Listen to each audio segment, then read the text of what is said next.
Bonjour à tous et bienvenue sur ce nouvel épisode du podcast Les archives de notre héritage.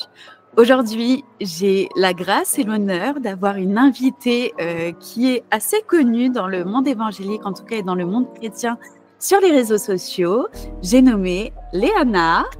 Bonjour à tous, merci Camille de me recevoir sur le podcast. Avec plaisir. Bonjour Léana. Alors aujourd'hui, on va parler un petit peu d'un témoignage, d'une chose qui t'est arrivée, qui a été, je pense, et tu me diras, mais traumatisante, et qui t'a permis, en tout cas, avec du recul, d'avoir vraiment une vision de certaines choses, voilà, qui ont complètement changé. Et avant de commencer à parler justement de ce témoignage, est-ce que tu pourrais nous dire qui tu es, d'où tu viens et surtout comment tu as rencontré Jésus? Ok, écoutez, bonjour à tous. Moi, je m'appelle Léana Payette, aka Léana Daily sur les réseaux sociaux. Je viens de l'île de la Réunion. J'ai commencé à parler du Seigneur à l'âge de 16 ans sur les réseaux sociaux parce que j'avais vraiment ce désir de pouvoir partager avec les autres ce qui avait été pour moi la plus grande aide de ma vie. Et puis aujourd'hui, je suis sur cet épisode de podcast pour vous parler, comme disait Camille, d'un épisode assez traumatisant que j'ai vécu pour faire de la prévention, mais aussi pour parler de la fidélité de Dieu, parce que franchement, même dans ce moment vraiment dur, Dieu, il nous a jamais lâchés. Et moi, je trouve que même ce moment difficile m'a même rapproché du Seigneur. Et donc, c'est de ça qu'on va parler aujourd'hui. Amen, amen. Et donc, pour remettre un petit peu dans le contexte, est-ce que justement ce témoignage, ça t'est arrivé il y a longtemps ou est-ce que c'était récent? C'est arrivé en début 2023. Début 2023. Ok. Ah ouais, donc on est sur 2 ans à peine après cet événement. Et qu'est-ce qui s'est passé exactement? Ça a commencé de quoi? Alors, en fait, c'était un moment de ma vie où c'était assez compliqué. Je me sentais assez isolée. Enfin, vraiment, c'était dur. J'habitais à l'époque du côté d'Annecy. Et c'était tout récent, en fait. Moi, je suis arrivée en métropole en 2021, donc milieu 2021. Donc, j'avais pas encore énormément d'amis. Dans le travail, ça se passait pas forcément super bien. Moi, j'ai eu beaucoup de difficultés. Enfin, vraiment, c'était un moment de ma vie assez dur. Et donc, dans cette période, en plus, on préparait notre déménagement avec mon mari pour Bordeaux. Et du coup, j'étais seule à ce moment-là, en fait, à gérer au niveau des cartons et des choses comme ça. Et donc, moi, je vendais des affaires à nous sur Vinted pour Ok. pouvoir justement déménager correctement et puis se mettre un peu d'argent de côté pour le nouveau départ finalement qui nous attendait. Et ce qui est arrivé, c'est que j'ai eu une arnaque suite justement à ces choses que j'ai postées sur Vinted. C'était une paire de chaussures, je me rappelle, franchement, une paire de chaussures que j'avais vendue, j'avais mis à 15 euros. Ouais. Et donc, vraiment, je me disais, bon, je veux écouler, etc. Et il y a une personne qui m'a contactée et qui m'a dit, je serais trop intéressée, mais par contre, voilà, moi, j'aimerais acheter ça pour ma fille qui habite en Suisse et c'est compliqué pour elle de passer par Vinted. Est-ce que vous accepteriez que je vous fasse un virement PayPal et que justement, ensuite, je vous donne l'adresse, vous envoyez les chaussures et on fasse comme ça. Et moi, donc, j'avais la tête vraiment dans plein de trucs. Je voulais vendre le plus vite possible pour pouvoir me débarrasser en fait des trucs en plus. Donc, j'accepte. Et moi, j'avais jamais utilisé PayPal. En fait, c'était vraiment la première fois. Je voulais rendre service. Donc, je me suis dit, bon, ok, pas de souci, ça me va. Enfin, c'est 15 euros, c'est pas non plus énorme. Oui, oui. Et donc, j'accepte. Et là, en fait, l'engrenage commence de cette manière-là. Donc, la dame, elle me fait comme un espèce de lavage de cerveau. Elle me donne, je sais plus exactement quoi, mais elle me donne des instructions. Voilà, vous pouvez envoyer les chaussures à telle adresse, je vous envoie le virement, etc. Il me semble que j'avais donné mon RIB, ou je ne sais même plus exactement ce que j'avais fait, c'était un peu flou. Non, je Ouais. n'avais pas donné mon RIB, enfin, sur PayPal, je ne sais plus exactement comment ça fonctionne, mais j'avais fait les démarches. Et en fait, à un moment donné, la dame, elle me dit, on a un problème avec PayPal. Et là, je fais, mais comment ça, un problème et tout. Et je ne sais plus exactement comment, c'est un peu flou, mais ce qui se passe, c'est que du coup, le gars de PayPal, entre guillemets, finit par me contacter et me fait cliquer sur plein de trucs en mode, voilà, il faut cliquer sur ce lien parce que PayPal vous a envoyé trop d'argent. Et en fait, la paire de chaussures, elle était à 15 euros et selon eux, en fait, ils m'avaient envoyé 1000 euros. Et je devais rendre l'argent à PayPal. Et toi, de tout ça, pendant que tu étais là-dedans, est-ce que tu voyais des mouvements d'argent qui se passaient? En fait, je pense que je sais plus exactement comment, mais j'ai dû cliquer sur un lien. Donc, ne cliquez pas sur n'importe quel lien. Et ce lien, en fait, a donné accès à mon compte bancaire. Et en fait, il y a comme eu un faux 1000 euros qui est apparu sur mon compte en plus. Donc, visuellement, sur mon application bancaire, je voyais 1000 euros. Ouais, c'était vraiment visible. Et au début, je trouvais ça trop bizarre. Et il me disait, rendez l'argent à PayPal. Je fais, ben non, écoutez, vous avez envoyé trop d'argent. Bah, c'est pas mon problème, en fait. C'est votre faute.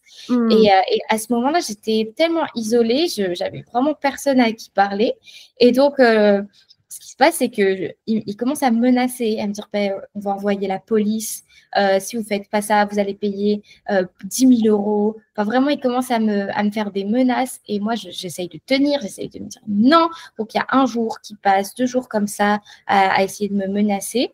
Et ce genre de moment, bien sûr, personne ne répond. Et là, il commence à me dire, rendez l'argent à PayPal. Ah, là, il faut que vous alliez retirer tout ça. Si vous ne le faites pas, la police va venir. Et j'aurais dû aller à la gendarmerie et montrer le message. Mais j'ai tellement, en fait, il m'avait tellement mis dans un état de peur parce que j'étais isolée, j'étais fragile psychologiquement dans cette saison de ma vie. Et du coup, en fait, oppression, manipulation. Exactement. En fait, j'ai vraiment eu l'impression qu'il était rentré dans mon cerveau.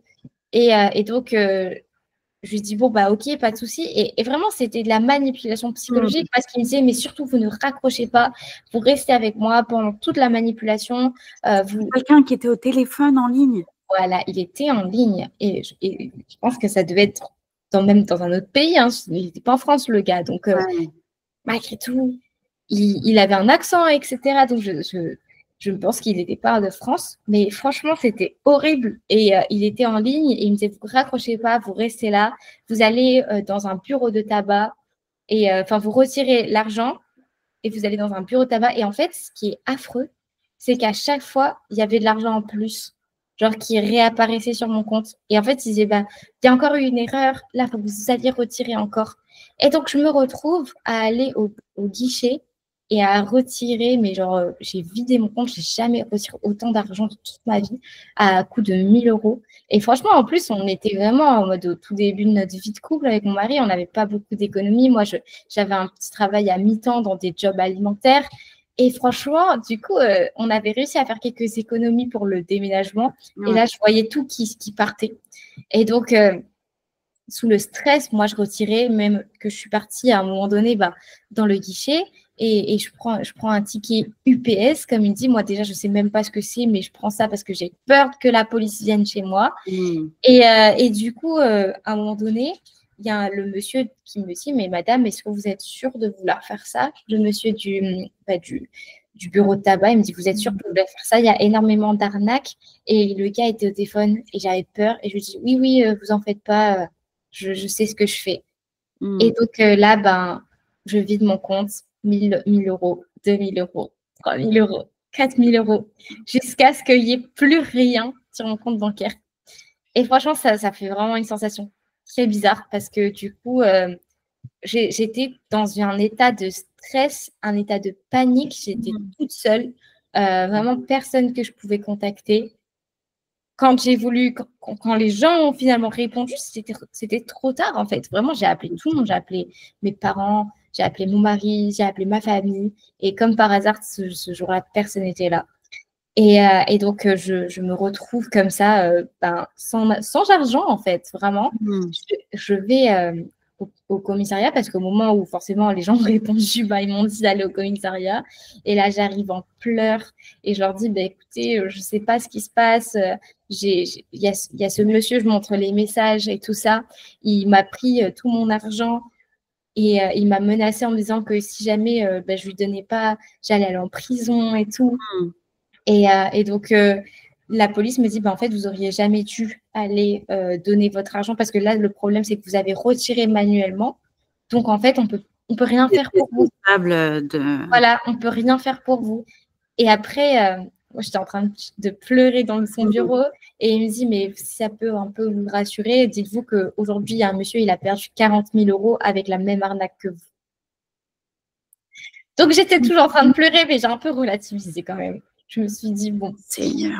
40 000 euros, ça fait mal.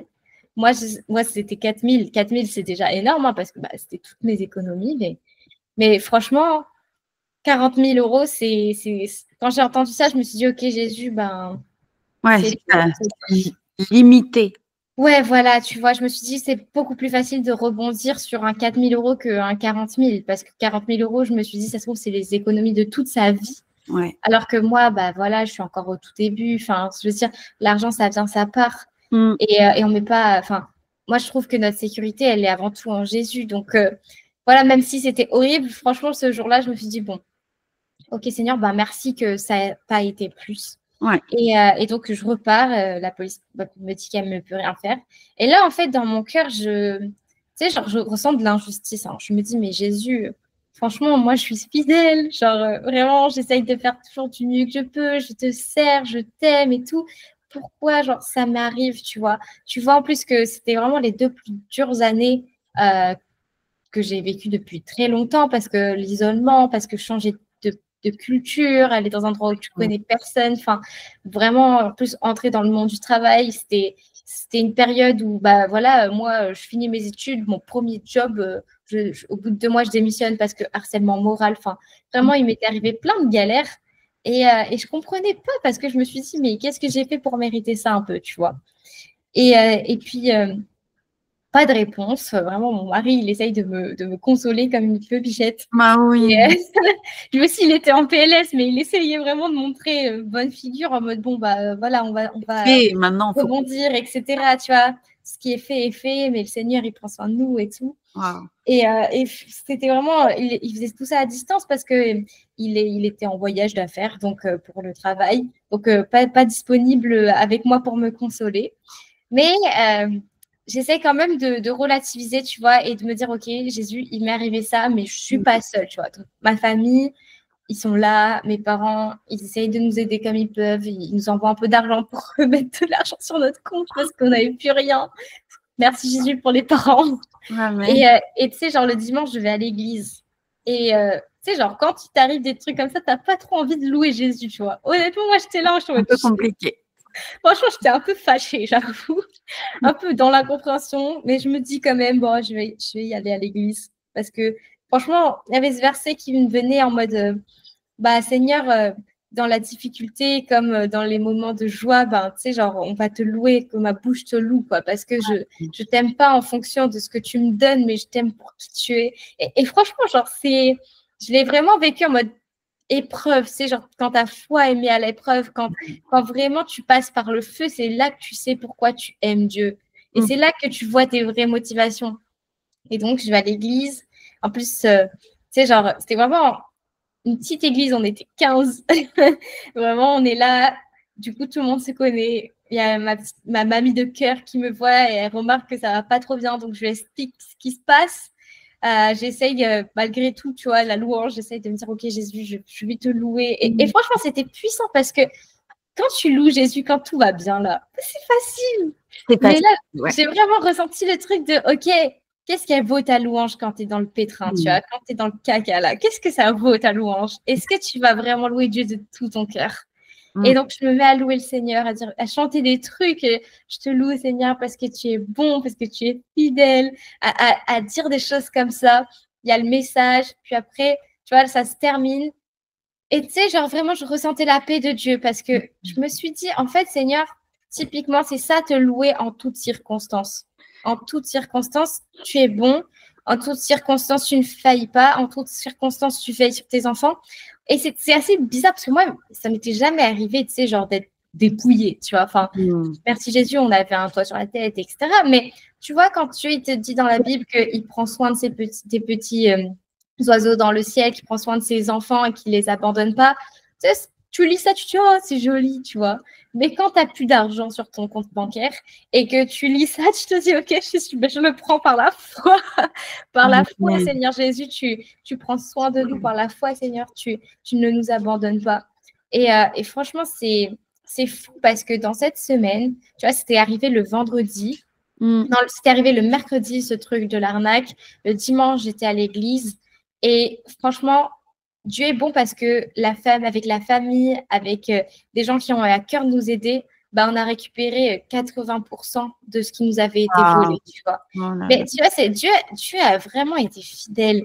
Et franchement, ce que je retiens de cette histoire-là, tu vois, c'est que, en fait, à un moment donné dans notre vie chrétienne, notre foi, elle va être éprouvée, que ce soit d'une manière ou d'une autre. Et moi, à ce moment-là, c'était ça parce que j'avais jamais eu d'épreuves comme ça, tu vois, dans le sens où quand physiquement, tu es dépossédé de ce que tu as. Parce que on a tous des épreuves vraiment dans la vie, ou des coups durs, ou des moments compliqués, mais c'était la première fois que j'étais dépossédée de ce que j'avais. Et c'est très bizarre comme sentiment parce que, bah, en fait, il n'y a pas de raison, tu vois, le malheur tombe sur le juste comme sur le mauvais.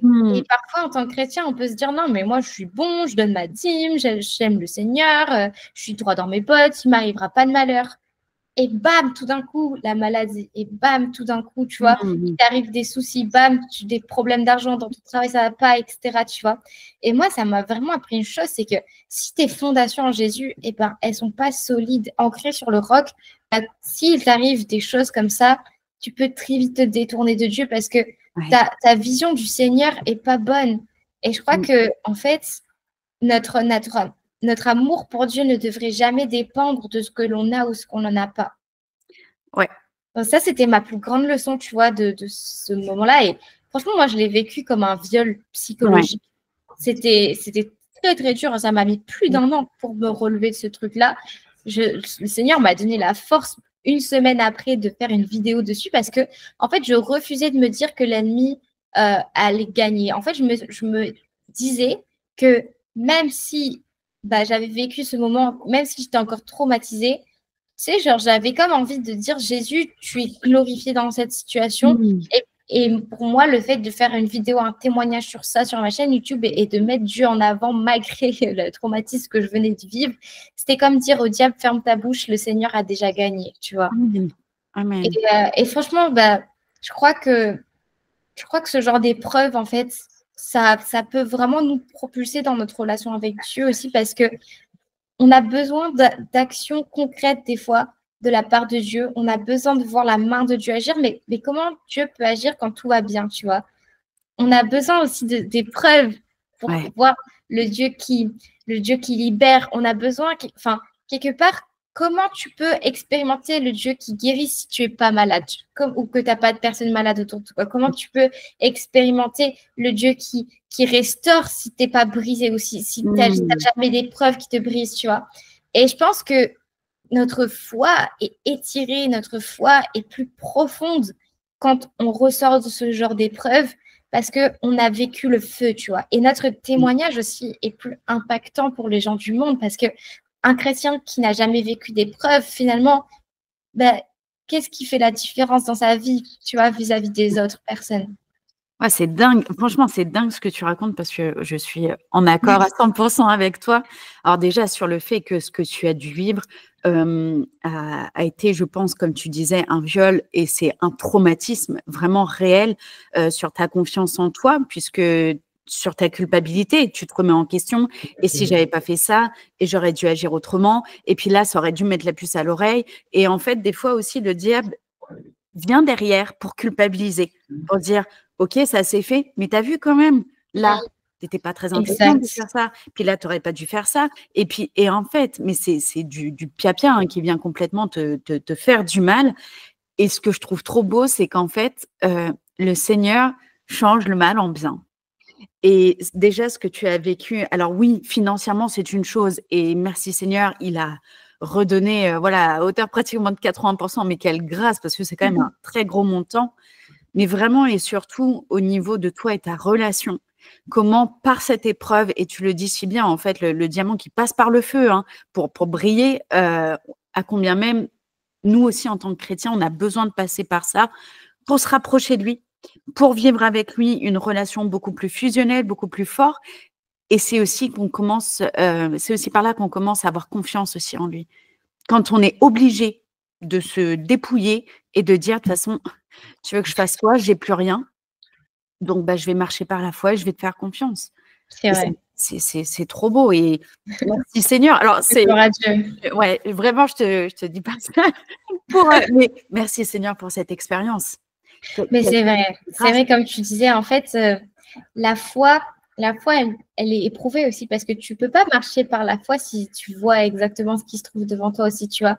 La foi, c'est croire avant de voir. Et je l'ai vraiment vécu comme ça parce que, en fait, je savais que Dieu allait pas m'abandonner. Et tu vois, moi, il y a une des choses que je retiens, si on me demande qu'est-ce que tu retiens de Dieu en priorité, pour moi, c'est Dieu est fidèle. Parce que tout au long de ma vie, il a toujours été fidèle. Il ne m'a jamais laissé, il ne m'a jamais abandonné. Et je trouve que au travers des épreuves, ça vient encore plus renforcer ce truc-là de se dire, mais en fait, Dieu ne t'abandonne pas. Et tu vois, que ce soit pour l'arnaque ou que ce soit pour des sujets comme par exemple, tu vois, nous, quand on est arrivé à Bordeaux après cet événement chaotique, et ben on est arrivé dans un appartement. En même temps, du coup, j'étais en train de chercher les apparts, c'était très compliqué. Et puis, on s'installe et 4 mois plus tard, le proprio, il nous dit qu'on doit partir parce qu'il doit récupérer l'appart.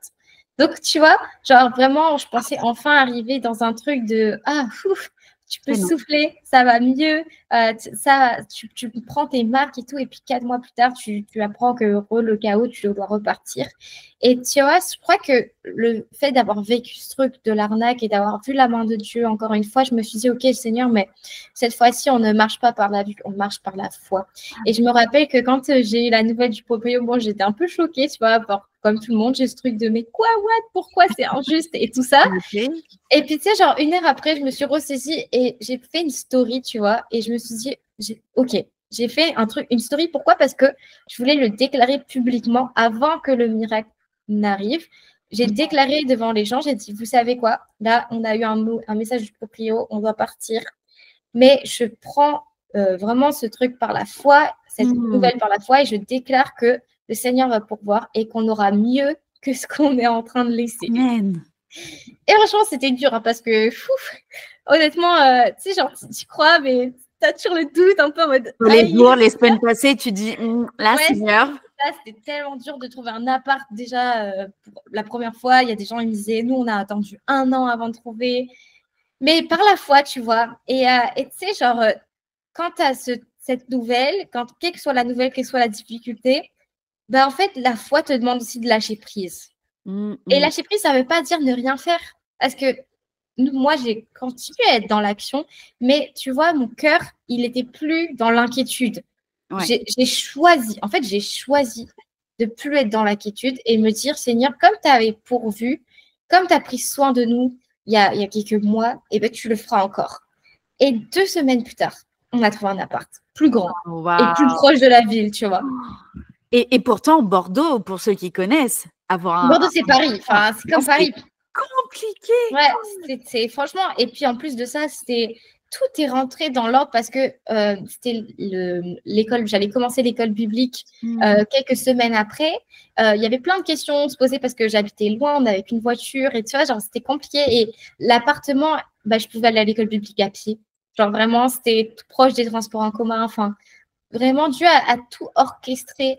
Et je suis fière, en fait, d'avoir eu ce truc de Seigneur, je vais être dans la foi parce que ce jour-là, j'ai compris une chose. J'ai compris que quelle que soit la difficulté, quelle que soit la douleur, quelles que soient les épreuves qu'on traverse, en fait, on choisit le témoignage qu'on écrit. Et moi, ça je l'ai gardé en tête parce que je me suis dit, OK, en fait, ça veut dire que si maintenant je choisis d'être dans la foi, quand je témoignerai de ce que Dieu a fait, je encouragerai les gens en leur disant que j'ai été dans la foi et Dieu a ouvert les portes.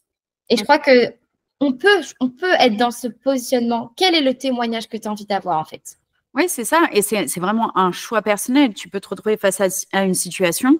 Soit tu prends le taureau par les cornes avec Dieu, forcément, c'est un peu plus simple, et tu y vas.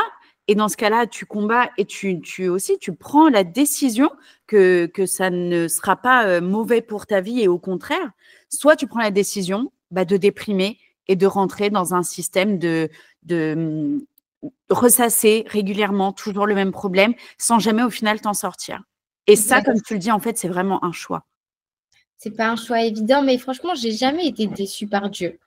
honnêtement, il y a des fois où ça ne s'est pas passé comme je l'avais prévu. Tu vois, il y a des fois où moi, j'avais mon expectation based reality. C'est toujours comme ça. Hein. Voilà, tu as ton idée, etc.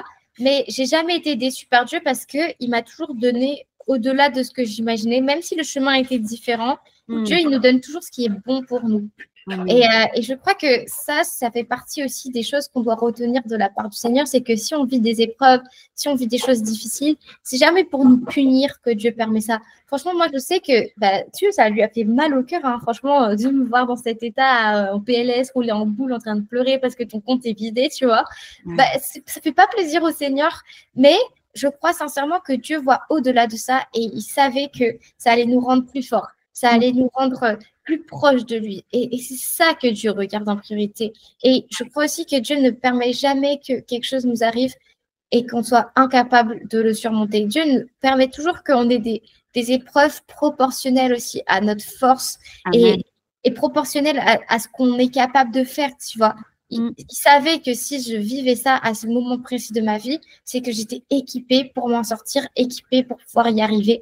Même si, bien sûr, on a toujours ce libre choix, ce libre arbitre, ce choix de choisir de vivre l'épreuve avec Dieu ou sans lui. Mais dans notre conception, on est équipé par la grâce du Seigneur pour la surmonter. Amen, amen. Et c'est trop bon, franchement, d'entendre ça et de réencourager les personnes parce que justement, là, toi, tu es avec une arnaque. Je suppose que tu n'es pas la seule et il y en a très certainement qui nous écoutent, qui ont aussi vécu ça. Mais peut-être qu'il y en a qui sont restés encore sur cet épisode. Qu'est-ce que tu pourrais leur dire? Comment toi, justement, tu as réussi à, même si ça a mis du temps, mais à surmonter ça? Et surtout peut-être un encouragement pour leur dire qu'il faut peut-être aussi un moment prendre la décision d'aller de l'avant. Moi, je leur dirais, ne laissez pas l'ennemi voler votre paix. Parce que ça, franchement, la paix n'est pas proportionnelle aux circonstances. On peut être en paix dans le chaos. On peut être en paix quand rien ne va. On peut être en paix dans le deuil. On peut être en paix dans le malheur. Parce que la paix vient de Dieu. Et l'ennemi, la première chose qu'il va vouloir faire, c'est voler notre paix, voler notre joie, voler toutes ces choses que le Seigneur nous donne et qui ne s'achètent pas, en fait. Et moi, je vous dirais, je pense qu'en tant qu'enfant de Dieu, on doit veiller sur notre cœur, sur notre paix et pas laisser l'ennemi le prendre. Et je crois que ça, c'est un positionnement qu'on doit prendre en tant qu'enfant de Dieu parce que, en fait, l'ennemi va arriver avec toutes sortes de pensées. Moi, je me suis sentie trop nulle. Hein. Franchement, je me suis sentie stupide, bête, tout ce que tu veux. Parce que quand ça m'est arrivé, je me suis dit, mais en fait, quand tu regardes, mais c'était évident que c'était une arnaque. C'était évident que franchement, le truc, c'était gros comme une maison que j'étais en train de me faire avoir. Et avec le recul, je me suis sentie vraiment débile. Et en fait, je crois que quand il nous arrive des choses comme ça, bien sûr qu'on va avoir ce contre-coup et c'est normal. Et il ne faut pas s'en vouloir. De se sentir mal parce que clairement, on ne va pas non plus sauter de joie quand on vit une arnaque ou quand on vit quelque chose comme ça. Mais je crois qu'il faut apprendre à se pardonner. Oh oui, amen. Apprendre à dire, OK, Seigneur Jésus, il m'est arrivé ça, je me pardonne en fait. Je me pardonne de ne pas avoir vu les choses. Je me pardonne de ne pas avoir compris suffisamment en avance et aussi pardonner l'autre. Et ça, c'était très dur parce que moi, j'avais pas trop envie de pardonner le gars qui m'avait pompé tout mon argent. Mais j'ai voulu le faire parce qu'en fait, quand on ne pardonne pas, on s'emprisonne. Et en fait, l'ennemi gagne quand on ne pardonne pas. Et donc, ce que j'ai fait, c'est que j'ai choisi de pardonner et de lâcher et de dire, OK, Jésus, je choisis de te pardonner. Je choisis de pardonner à cette personne. Je choisis de relâcher. Je choisis de laisser tout entre tes mains parce que la Bible nous dit que la justice appartient à Dieu. Et toutes les conséquences, en fait, toutes les actions, ont des conséquences. Et Dieu est clair, quand on touche un cheveu d'un enfant de Dieu, le Seigneur, il ne laisse pas passer. Et donc, quoi qu'il arrive, cette personne-là devra rendre des comptes. Et donc, comprends aussi que ce n'est pas à nous de faire justice. Et moi, j'ai compris ça en disant, OK, Jésus, tu as vu que cette personne, elle m'a fait du mal. Tu as vu que cette personne, elle m'a dépouillée. Je sais que tu vas t'en occuper. Maintenant, moi, je vais vivre ma vie. Je vais être dans la joie. Je vais être dans la paix. Et je vais me concentrer sur les bontés de Dieu qui se renouvellent chaque matin. Et en fait, quand on a cette mentalité, on marche dans la liberté et on ne laisse pas l'ennemi gagner. Mais quand on demeure justement dans les épisodes traumatiques, quand on demeure dans la crainte, dans les remords, dans la culpabilité, en fait, c'est comme si on laisse la nuit nous grignoter un petit peu plus chaque jour. Et donc, notre cœur, en fait, il devient noir parce que on cultive une certaine haine, on cultive que ce soit la haine contre l'autre ou contre nous-mêmes. Et donc, Dieu ne peut pas avoir accès à notre cœur. Donc, en fait, c'est nous qui devons prendre cette position, qui devons choisir de se dire, OK, Seigneur, je souffre, parce qu'il ne faut pas non plus se mentir et se voiler la face. Seigneur, je souffre, mais ma souffrance, je ne veux pas la vivre seule. Ma souffrance, je veux la vivre avec toi. Et je trouve que c'est ça qui fait la différence. Parce que Dieu, il ne veut pas être exclu, tu vois, de nos moments de difficulté. Dieu, il ne veut pas être là que quand ça va bien dans ta vie. Dieu, quand je regarde à l'histoire de Job, ce pauvre monsieur qui a tout perdu, alors qu'il avait tout. Franchement, il était fidèle, il aimait Dieu, il faisait tout bien, ses enfants, sa famille, louer l'Éternel, tout ce que tu veux. Il a tout perdu. Et il ne savait pas pourquoi, tu vois. Et moi, ce qui me touche énormément dans l'histoire de Job, c'est que, en fait, Job n'a pas traversé le malheur seul, il l'a traversé avec Dieu. Même sa femme, elle est venue le voir, elle a dit, mon gars, renie Dieu. Elle lui a dit, renie Dieu et meurs. Et Job, il a dit, non, je ne renierai pas Dieu. Alors que, franchement, quand tes enfants sont morts, quand tu perds tous tes biens, tes serviteurs, parce que moi, j'ai perdu 4 000 €, mais mon mari est en bonne santé, ma famille est en bonne santé, je suis en bonne santé, j'ai un toit sur ma tête, enfin, je n'étais pas à la rue non plus, tu vois. Lui, il a tout perdu, même la maladie est tombée sur lui, et malgré tout, en fait, il continuait à mettre son espérance en Dieu. Donc, quand je vois des histoires comme ça, je me dis que, en fait, quoi qu'il arrive, on peut s'en sortir avec le Seigneur et que finalement, si l'ennemi n'arrive pas à nous avoir par les biens matériels, si l'ennemi n'arrive pas à nous avoir, s'il touche à notre corps avec la maladie, etc., en fait, ça veut dire qu'en Jésus, on est plus que vainqueur et qu'on se saisit de cette victoire que nous avons déjà remportée par Jésus-Christ qui est mort et ressuscité à la croix. Amen, amen. Et du coup, vraiment, si là, je vois ce que j'ai à retenir de ta conclusion, en tout cas, sur tout ça, c'est 1, la prise de position, 2, le pardon, et 3, la foi en Dieu.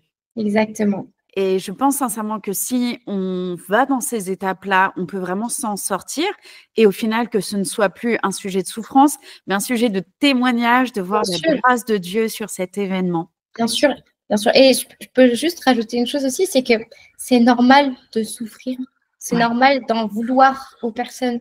C'est normal, en fait, parce qu'on est humain. Et quand il nous arrive des choses comme ça, je pense que personne n'aime avoir la maladie, personne n'aime être volé, personne n'aime ce genre de choses-là.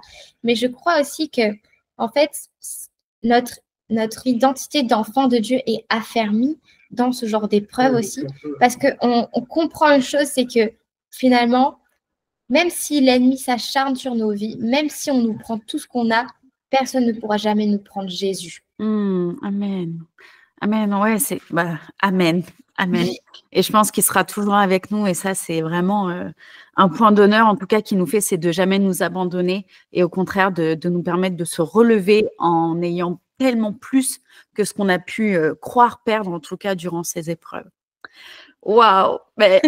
Merci infiniment, Léana, pour ton témoignage. Merci pour ces encouragements aussi, pour toutes ces personnes peut-être qui ont vécu la même chose ou qui le vivront, mais qui auront entendu et le rappeler aussi que ça peut arriver à n'importe qui. Moi, c'est arrivé à ma maman il y a quelques temps, là, et c'est des trucs tout bêtes, que ce soit un message qu'on reçoit, que ce soit… Déjà, ne cliquez jamais sur des liens que vous ne connaissez pas. Moi, je dirais ça. Oui. Si vous avez le moindre doute, allez voir la police. Vraiment, avant de faire quoi que ce soit, avant de donner de l'argent, avant de faire quoi qu'il arrive, allez voir la police. Moi, ma mère, elle a failli se faire arnaquer parce qu'en fait, elle a reçu un message de quelqu'un qui se faisait passer pour mon frère et qui lui disait que j'ai perdu mon téléphone, donc voici mon nouveau numéro. Est-ce que tu pourrais m'envoyer de l'argent pour m'en racheter un nouveau? Et genre, ma mère, elle l'a fait parce que c'est une bonne maman. Elle a cru que son fils avait changé de téléphone. Et du coup, elle a voulu bien agir. Donc, c'est des trucs bêtes comme ça, tout le monde peut tomber dedans. Il y a des arnaques à l'assurance. Enfin, vraiment, faites attention avant de faire quoi que ce soit. Vérifiez toujours à 2 fois. En plus, maintenant, avec l'intelligence artificielle, il y a de plus en plus de choses. On a vu passer l'arnaque avec Brad Pitt. Enfin, des choses complètement folles. Donc, franchement, faites attention. Vaut mieux être un peu parano quelque part et vérifier plus de fois que nécessaire que de tomber dedans. Et si jamais ça vous arrive, ne vous en voulez pas, parce que c'est des choses qui peuvent arriver à tout le monde. C'est des choses qui arrivent tous les jours. Et il y a toujours un moyen de s'en sortir. C'est ça. Et aussi, dernière arnaque qui a lieu régulièrement en ce moment et qui est très perturbante, c'est que ça appelle et avec le numéro de notre banque. Et en décrochant, les gens ont déjà plein d'infos sur notre numéro de compte, tout ça. Ça se fait passer pour notre banque. Si jamais vous avez un doute ou si jamais on vous demande des transferts d'argent ou autre, raccrochez et rappelez votre banque. Parce que le numéro qui est affiché, en fait, c'est des numéros fake. Alors, ce n'est pas le vrai numéro qui t'appelle. Donc, si tu rappelles sur le vrai numéro de ta banque, tu sauras si c'est vraiment ta banque ou non qui te demande ça. Et généralement, voilà. Et quand généralement tu dis, écoutez, j'appelle les personnes concernées, là, ça commence à s'énerver dès que c'est de l'arnaque. Les gens disent, non, c'est moi, je vous le dis, toutes ces choses-là. Donc, vraiment, exactement. Et là, tu soulignes un bon point aussi parce que je me rappelle que quand je posais plein de questions, parce que du coup, je voulais être sûre, moi, de ne pas me tromper, je disais, mais est-ce que vous pouvez me réexpliquer? Je n'ai pas bien compris la procédure et tout ça. La personne s'est énervée. Elle me disait, mais vous êtes stupide, vous ne comprenez rien. Enfin, donc, comme je dis, en fait, les gens, ils s'énervent quand on pose trop de questions. Et ça, c'est vraiment un signe. C'est vraiment un signe que c'est une arnaque. Exactement. Wow. Merci Léana infiniment en tout cas pour ce témoignage qui, je suis sûre, en tout cas, vont édifier des personnes, vous mettre en alerte ou vont pouvoir aider certains à pardonner et à passer à autre chose, surtout vraiment couper les liens de cette histoire pour pouvoir être libre. Et en tout cas, vraiment, merci Seigneur pour ce témoignage qui est juste édifiant et incroyable. Et voilà, et écoutez, en attendant de se retrouver très vite, je remercie encore une fois la présence de Léana. Merci à toi Camille, vraiment merci à vous. Merci. Et du coup, en attendant de se retrouver très vite, je vous fais des gros bisous. Soyez bénis et à bientôt. Ciao, bye bye. Bye.